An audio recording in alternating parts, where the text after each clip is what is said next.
धन्यवाद सभापति महोदय जी। मैं जब इस विषय के ऊपर रिसर्च कर रही थी तो मैं अपना ही भाषण 2017 का पढ़ रही थी और उसमें मैंने पाया कि 2017 को जब इस मामले पर बहस हुई, इसी प्रकार का जो माहौल है संसद में पहले भी बना के रखा गया था।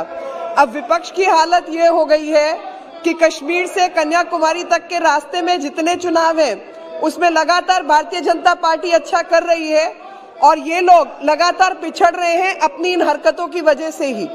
आज जिस महत्वपूर्ण विषय पर मैं बात अपनी रख रही हूँ उसके दो पक्ष हैं। पहला पक्ष तो ये है कि दिल्ली के मुख्यमंत्री ने कल ही घोषणा की अपने उप मुख्यमंत्री के द्वारा कि वो दिल्ली को 2047 से पहले 2020 तक सिंगापुर बनाना चाहते हैं।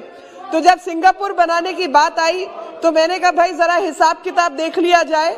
तो पता चला कि 2017-11 जब चुनाव की बारी आती है इसी तरीके की ये बात कर रहे होते हैं और कारण यही है कि जो इनके हिस्से का काम है जिसमें सर्वे करना था, मुआयना करवाना था, वो इन्होंने आज तक किया नहीं और जिसके रहते बार बार इस कानून की नियमितता को हमें बढ़ाना पड़ रहा है। 2006 से पहले इसको दिल्ली लॉज के नाम से जाना जाता था, 6 के बाद 8, 9, 11 इसको NCT of Delhi amendment law के नाम से जाना जा रहा है और 14 में जब हमारी सरकार आई तो उसमें अनियमितता को दूर करने के लिए 2002 के बाद भी जो कंस्ट्रक्शन हुई, जो कुछ दिल्ली में बना, उसको नियमित करने के लिए यह नियम लाया गया। लेकिन जहां भी दिल्ली सरकार के काम की बात आती है उन्होंने कोई काम नहीं किया और मसला ये है कि जब ये कोर्ट के अंदर मसला पहुंचा, ये प्रॉब्लम 2008 में रेगुलराइजेशन करने की जब पूर्व की सरकार ने कोशिश की तो उसमें बेईमानी थी, उसमें घोटाले थे और उसी के चलते कॉमन कॉज ने ये पिटीशन कोर्ट में डाली और उसके बाद रोक लग गई। लेकिन रोक भी नहीं लगी, एक कमेटी बना दी गई, भूरेलाल कमेटी, और वो भूरेलाल कमेटी तब की बनी हुई है और दिल्ली में कोई कंस्ट्रक्शन रुका नहीं और कारण सिर्फ छोटा सा है कि रोटी रोजी की मजबूरी नहीं होती तो साहब कौन गांव छोड़कर दिल्ली पहुंचता।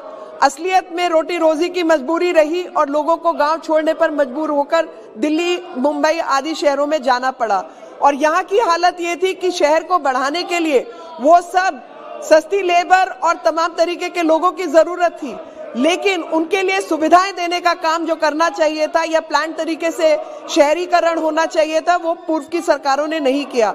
मुझे खुशी है इस बात की कि हमारी सरकार ने आकर, चाहे वो कठपुतली कॉलोनी हो, चाहे आरके पुरम की कई झुग्गी बस्तियां हो या अन्य नई दिल्ली की झुग्गी बस्तियां हो, जिनको हटाकर रिलोकेट करने का काम किया और नियमित करने का भी काम किया। अगर दिल्ली की समस्या की बात करें तो दिल्ली की समस्या झुग्गी, झोपड़ी, रेड़ी, पटरी, गोदाम, रिलीजियस स्ट्रक्चर्स, कल्चरल सेंटर्स, गांव की आबादी, लाल डोरा की आबादी, ऐसी तमाम तरीके की विविध प्रकार के नियम, कानून और उनकी समस्याएं हैं।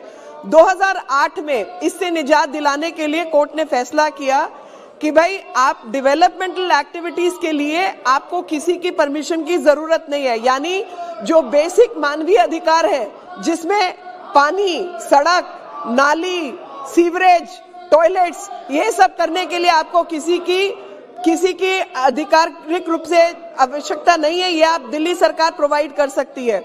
और ड्यूसिप करके एक संस्था बनाई गई, Delhi urban shelter improvement board. लेकिन हालत ये है साहब कि उन्होंने आज तक कोई ढंग का काम नहीं किया। अगर मैं आंकड़ा पढ़ूं तो आप हैरान होंगे कि टोटल कॉलोनीज की जो संख्या है वो 1700 से ऊपर है, 1800 के आसपास है, जिसमें उनके अपने जो रिकॉर्ड है अपनी साइट पर, उसमें उन्होंने कहा कि हमने 461 कॉलोनीज को जो है 1893 कॉलोनी है और हमने जो सोशल एमेनिटीज हैं वो 461 को प्रोवाइड कर दी हैं। 461 का मतलब आप लगाइए 1800 से 461, यानी 25% भी नहीं है, 25% से कम काम किया। और इसके अलावा कंप्लीटेड वर्क की डेफिनेशन क्या होती है, यानी जो काम पूरा किया उसमें क्या क्या आना चाहिए, सड़क आनी चाहिए, सीवरेज आना चाहिए, क्या क्या काम किया उसकी भी कहीं पर कोई डेफिनेशन उपलब्ध नहीं की गई। जब इसकी गहराई में हमने थोड़ा और पता करने का प्रयास किया तो पता चला कि 895 में से 65 ऐसी कॉलोनीज हैं, ऐसी बस्तियां हैं, यानी 7%, जहां पर कोई एग्जीक्यूटिंग एजेंसी नहीं है। कोई एजेंसी तो होगी, कोई एग्जीक्यूटिंग एजेंसी नहीं है। और 172 जो है 895 में से, उसमें कहा गया है वर्क इन प्रोग्रेस, यानी 19%। और इसके ऊपर 631 करोड़ रुपया खर्च होना था, जिसमें से 542 का हिसाब है, बाकी का कोई हिसाब भी नहीं है।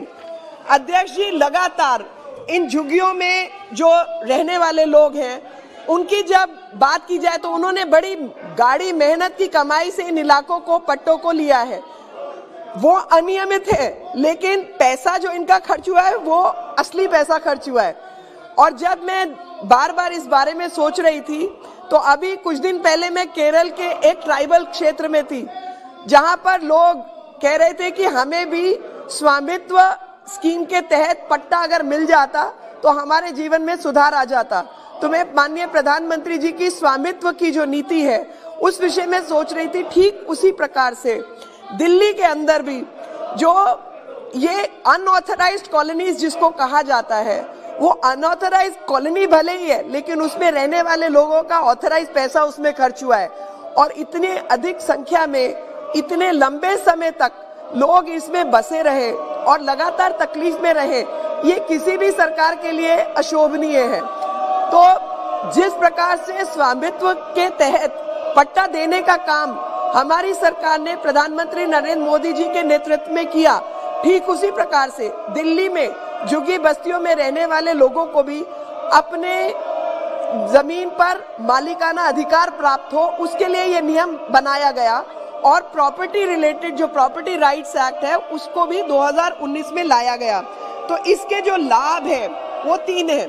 पहला है कि जो भी लोग इन क्षेत्रों में रहते हैं उनको उस जमीन का अधिकार मिलेगा।